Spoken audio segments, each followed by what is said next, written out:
He was dressed like a raccoon. I was a fox. Furry ears. Felt paws. We'd driven 3 hours in itchy polyester because the invite said costume theme, jungle jamboree. Lied. Planned. Cool.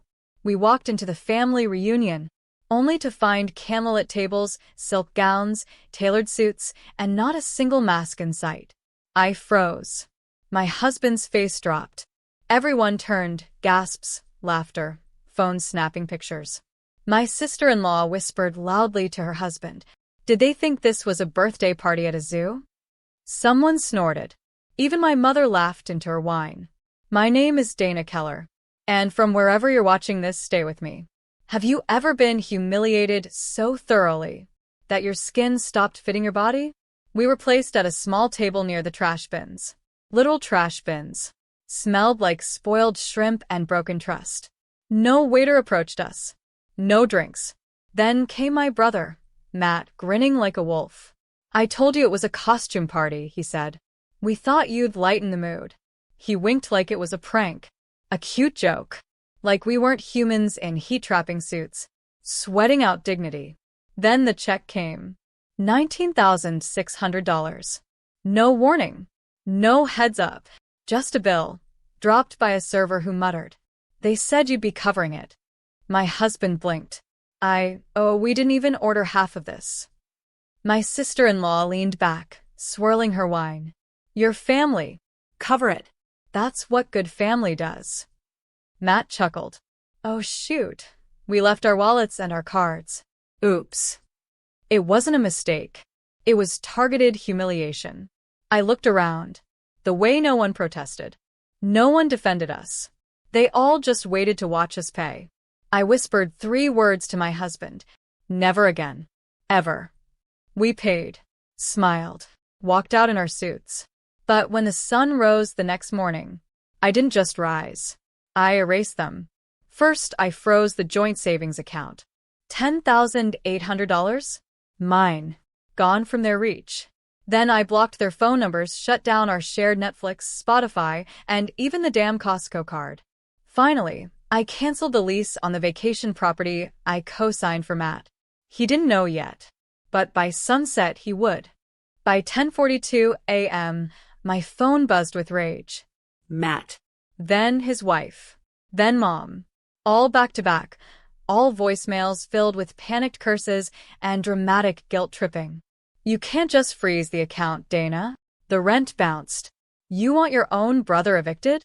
This is family, not a war." No. This wasn't war. It was closure. They treated us like a punchline. And now they were choking on the setup. My husband handed me coffee. He didn't ask questions. He just kissed my forehead and whispered, "Proud of you." I had supported Matt's side hustle for years. Co-signed a lease for their fancy lake house rental. Even auto-deposited $1,200 monthly into a shared savings account labeled Family Fund. Translation. They take. I bleed. They laugh. Not anymore. I walked over to my laptop. Typed in my password. Logged into the lease management portal. Canceled the contract. Uploaded the photo of the trash bin table from last night, with my raccoon-suited husband half smiling. Subject line. Final straw. Immediate termination. By 3 p.m., their property manager called me. They're being served a notice to vacate. 30 days. 30 days to figure out what to do when the fool they mocked pulls the rug out. 30 days to sit in the wreckage of their cruelty. That evening, my sister-in-law finally got brave. Called me directly from her mother's number. "Dana, be reasonable. We didn't mean any harm. It was just fun. You're sensitive." I paused. Then said, "You placed us next to trash. You used my money to pay for your designer plates and $900 bottles of wine. You humiliated us, then stuck us with the bill. That wasn't fun. That was calculated cruelty dressed up as family." Silence. "You can't just walk away like this," she snapped. But I already had. "You didn't invite a raccoon to dinner," I said. "You invited the landlord of your comfort. And I just ended your lease on me." Click. I opened the window. Let the cold breeze hit my face. And for the first time in 10 years, I felt like I finally stepped into the body they tried to shrink. 3 days later, Mom tried to gather everyone for a healing dinner. She called it a misunderstanding. Said we should all just laugh it off like family does. Funny how they always remember blood. Only after they've drawn yours. My husband wasn't going. I've got scars that don't want dessert, he said. I kissed him on the cheek and went alone, because some fires need to be watched burn out in person. The moment I walked in, the air thickened. Matt was already seated, arms crossed like a child at detention. His wife looked like she hadn't slept since I cut the money cord. Mom gave me a brittle smile like nothing ever happened. Dana, she cooed, you look nice. Can we talk civilly now? I sat, back straight, voice calm. Yes. But only if you all sit in the truth for once. Matt jumped in. You didn't have to destroy everything. You made us look like fools. You did that, I said. You dressed us like clowns and tossed us beside the garbage. You laughed while we paid the bill you pretended to forget. I didn't destroy anything. I just stopped playing the fool you all needed me to be. His wife muttered. We thought it was funny. I pulled out a copy of a lease. The one she never read. Highlighted in yellow was cosigner retains full cancellation rights with 72-hour notice. Here's what's funny, I said. You built a life with borrowed power and thought I'd never flip the switch. Mom tried to interrupt. Dana, baby, you're taking it too far. We're family. No, I cut in. You're spectators. You watched it all and said nothing. And now that the well's dry, you remember how to spell my name. Silence. Real silence. The kind that thunders. I stood up, smoothed my coat. You didn't just lose access to my money. You lost access to me. And that, dear family, is the part you can't replace with tears or phone calls. As I walked out, Matt muttered behind me, you'll regret this. I didn't even turn around. I just said, regret? I wore a raccoon suit while bleeding from the inside. All you regret is that I finally grew teeth. The door clicked behind me, and that sound, it wasn't closure. It was the sound of permission to never go back. The smear campaign started fast. Facebook posts, WhatsApp anti-chats. Cousins I hadn't seen in years suddenly worried about my mental state. Dana's changed.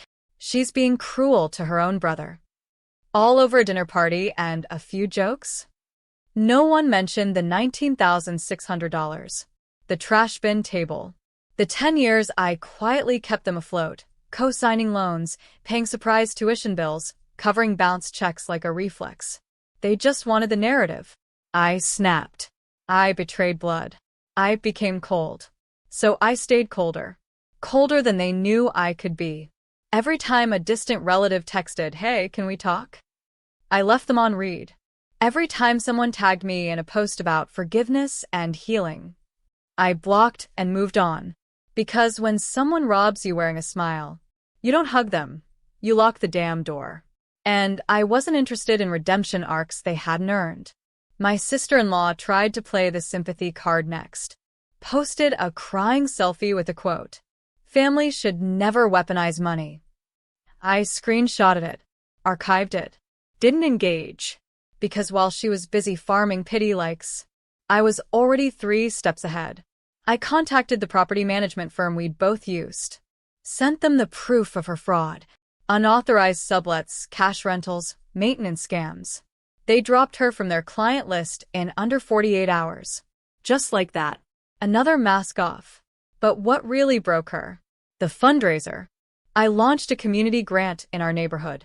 Named it the Second Chance Fund. Seeded it with $10,000, the exact amount I pulled from our family savings. Tenants applied. A single mom got her security deposit covered. An elderly couple finally repaired their leaking roof. A local student paid off her tuition balance. No press. No posts.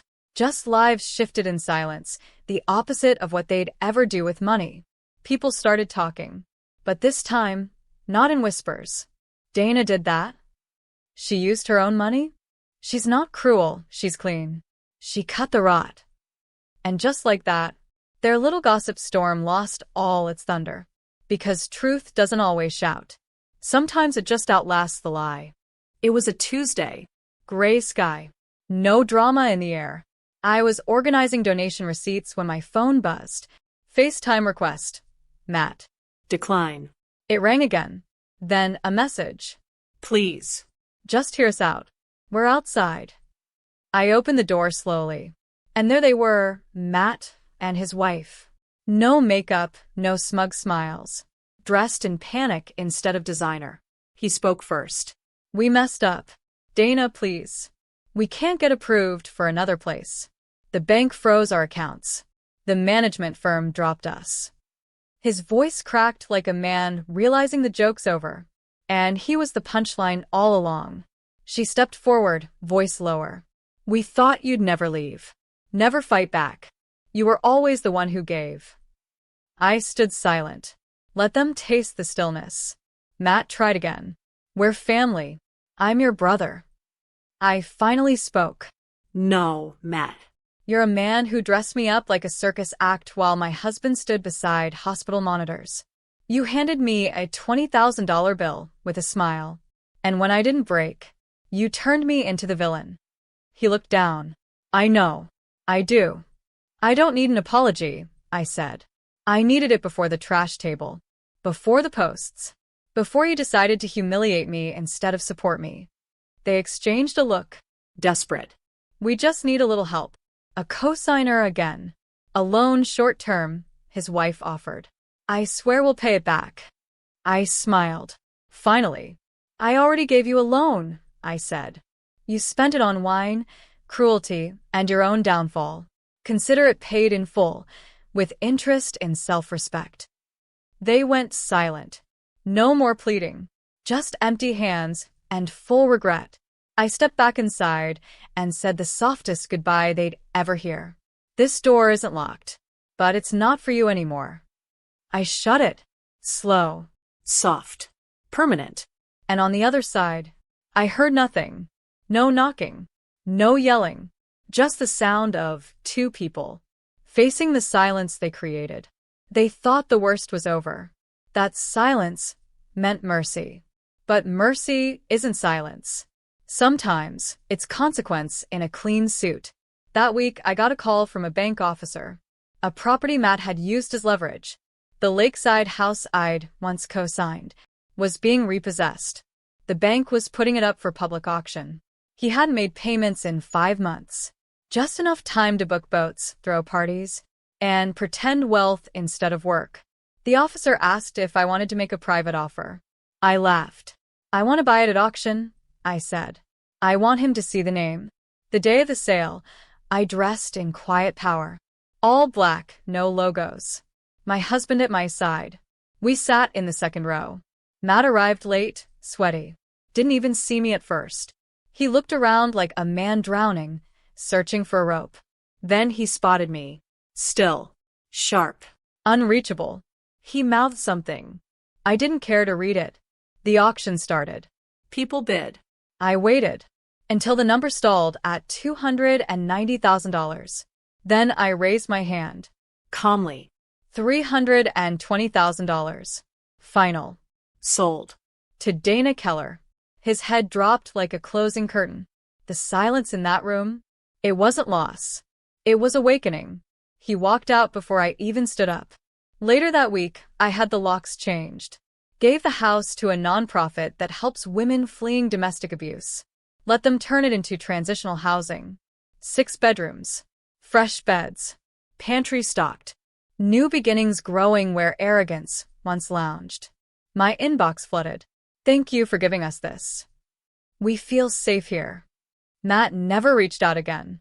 Because by now, he finally understood. I wasn't angry. I was done. And that house, it wasn't revenge. It was rebirth. From weapon to refuge. I didn't need to burn his world. I just reclaimed mine. And planted better things in the soil he tried to poison. She arrived unannounced. Like always. Same perfume. Same practiced warmth. But this time she knocked. I opened the door just enough to see her face. Tired. Lined with worry. Carrying a pie in shaking hands, Like dessert could rewind betrayal. "Hi, sweetheart," she said. Voice trembling like she forgot how strong mine had become. "Can we talk?" I didn't answer. Just stepped aside. "Let her in." She sat at the edge of the couch like it might break beneath her. She looked around, noticed the framed photo of my husband and me on the mantel, a picture from the night we bought back our dignity. "I saw what you did with the house," she finally said. "I didn't know you were hurting that much." I sat across from her. Not close. Not cruel. Just clear. "You didn't know because you didn't want to." I said it without anger. Just fact. She nodded slowly. "That night, I should have stopped them. I knew it wasn't right. But I thought you'd laugh. Brush it off. I didn't realize how much you carried." "You didn't realize," I repeated. "Because you were busy keeping peace, even if it meant wounding me quietly." She placed the pie on the table. "I didn't come to fix it. I know I can't. But I came to say you didn't deserve any of it. Not the costume. Not the check. Not being treated like a tool instead of a daughter." Silence again. But this time soft. Then she asked, "Do you think there's a way back? To us?" I looked at her for a long moment, then walked to the kitchen, grabbed a Sharpie, a sticky note, wrote just one word: respect. I stuck it on the pie. "If you ever want to come back, bring that with you. Every time. In every word." She nodded. Tears finally fell. But I didn't reach to wipe them. I didn't reach at all. Because this wasn't a door slam. It was a door frame. And whether she walks through it again is up to her. As she left, she turned and whispered, "You grew into someone I barely recognize." I smiled. That was the point. Months passed. Quiet ones. No more surprise knocks. No whispered attacks in family group chats. No guilt-wrapped demands pretending to be love. Just peace. And the sharp, clean air of independence finally earned. The nonprofit sent me an update. That lakeside house? It had helped 14 women so far. One of them started her own business. Another reunited with her kids. They called it the Second Start Home. I visited once. Late evening. No announcement. I just stood across the street, watching as the porch lights glowed warm. Laughter spilled out the windows. Real. Free. That night, I received a letter. Handwritten. No return address. But I knew the handwriting. Matt. "Dana, I don't expect you to respond. I just wanted you to know, I saw what you did with the house. I saw what you've built. You were never weak. You were just quiet power, waiting for the moment we stopped deserving it. I'm sorry. I hope someday you find it in your heart to forgive me. But even if you don't, I get it now." I folded it, tucked it in the back of a drawer. Not because I forgave him, but because I no longer needed to carry the anger. A week later, I threw a dinner party. My table, my guest list. No costumes. No traps. Just light, food, and laughter. My husband raised a toast to the woman who built her boundaries strong enough to become a shelter for others. Glasses clinked. I looked around, faces glowing, no masks, no games. And I realized something. They tried to turn me into the joke. But I became the punchline that hit back so hard. It rewrote the script. No applause. No revenge parade. Just quiet justice. Solid peace. And the kind of freedom that comes when you walk away and never look back.